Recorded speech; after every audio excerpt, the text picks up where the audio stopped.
Alice Abélia, Le cœur des pierres. Ce gamin-là, dès tout petit, on s'était rendu compte qu'il n'était pas tout à fait comme les autres. Un peu bizarre, différent. Quand on le cherchait, les jours de grand vent, c'était pas bien difficile de le trouver. Il suffisait d'aller là-bas, du côté des murs en pierre sèche, on était sûr qu'il y était. Allongé de tout son long dans l'herbe, une oreille collée contre une pierre, avec une espèce de sourire d'extase sur le visage. Et il racontait à qui voulait l'entendre qu'avec le vent, les pierres lui parlaient. Qu'elles lui racontaient des histoires venues du fond des âges. Évidemment, dans le village, ça faisait jaser.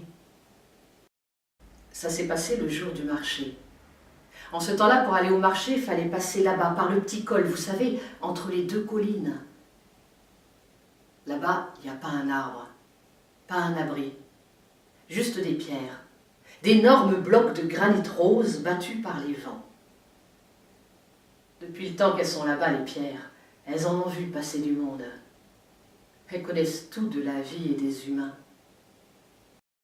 À peine 5 minutes plus tard, la porte de l'étable s'est ouverte et l'ivrogne est sorti en vociférant. « Petit! Petit, t'es où, petit? Tu connais, toi, les pierres dressées? » « Oui, monsieur. Elles sont là-haut sur le plateau, c'est des menhirs gravés. »« Eh ben, passe-moi un sac, faut que j'y aille. J'ai entendu les becs qui parlaient. » « Monsieur, vous ne pouvez pas y aller tout seul, vous allez vous perdre, vous ne connaissez pas.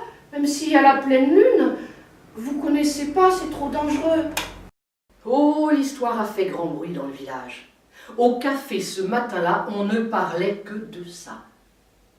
Alors quand le gamin est passé dans la rue, les hommes l'ont appelé. On dit aussi que la lune, certains soirs, glisse le long du ciel. Et qu'elle va se baigner dans ce lac. Là, pendant toute la nuit, elle danse, elle nage, elle roule dans l'eau fraîche. Et avant les premiers rayons du soleil, elle sort de l'eau et sur la berge, elle s'ébroue comme un jeune chien fou et chaque goutte d'eau qui touche le sol se transforme immédiatement en pierre de lune étincelante.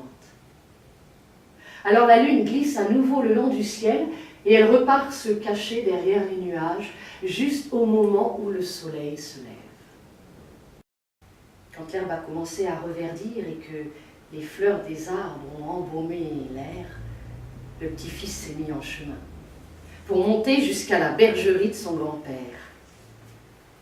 Ah, il aimait monter à l'estive, il aimait ce temps qu'il partageait avec ce grand-père. C'était de la joie tout ça. Mais le jeudi, on a vu arriver dans le village un inconnu. Un grand escogriffe, maigre comme un clou, un regard bizarre, avec un manteau qui pendait jusqu'au sol. Il a traversé le village sans dire bonjour à personne, les yeux rivés au sol, et il est allé s'asseoir sur le banc sous le platane, sur la grande place. Il a posé sa besace à côté de lui, son fusil, et il s'est mis à attendre. La roche chauffée près de laquelle habitait son arrière-grand-mère, c'était une grande pierre plate posée sur 6 pierres levées. Et en dessous, ça faisait une vaste salle. Mais on disait qu'il ne fallait pas s'y aventurer parce que c'est là qu'habitaient les dames. D'ailleurs, parfois, quand on s'approchait, on entendait du bruit. Eh bien, c'étaient les dames qui pétrissaient leur pain.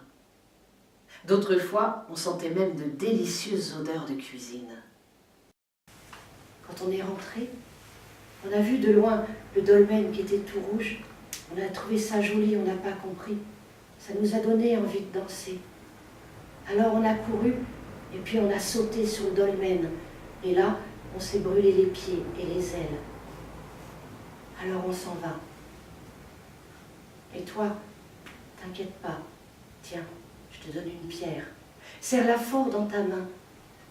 Je suis rentrée chez moi un peu chamboulée. Dans une main, j'avais ma pierre, un préhistorique, et puis dans l'autre, j'avais la pierre des fées. Et quand je les regardais toutes les deux, je me disais, tout ça, ça devait être vrai. Que je l'avais bien entendu battre le cœur des pierres.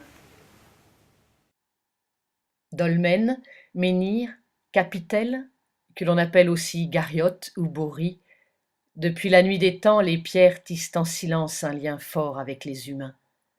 Si elles pouvaient parler, elles raconteraient ces histoires venues du fond des âges, dont elles furent les témoins silencieux.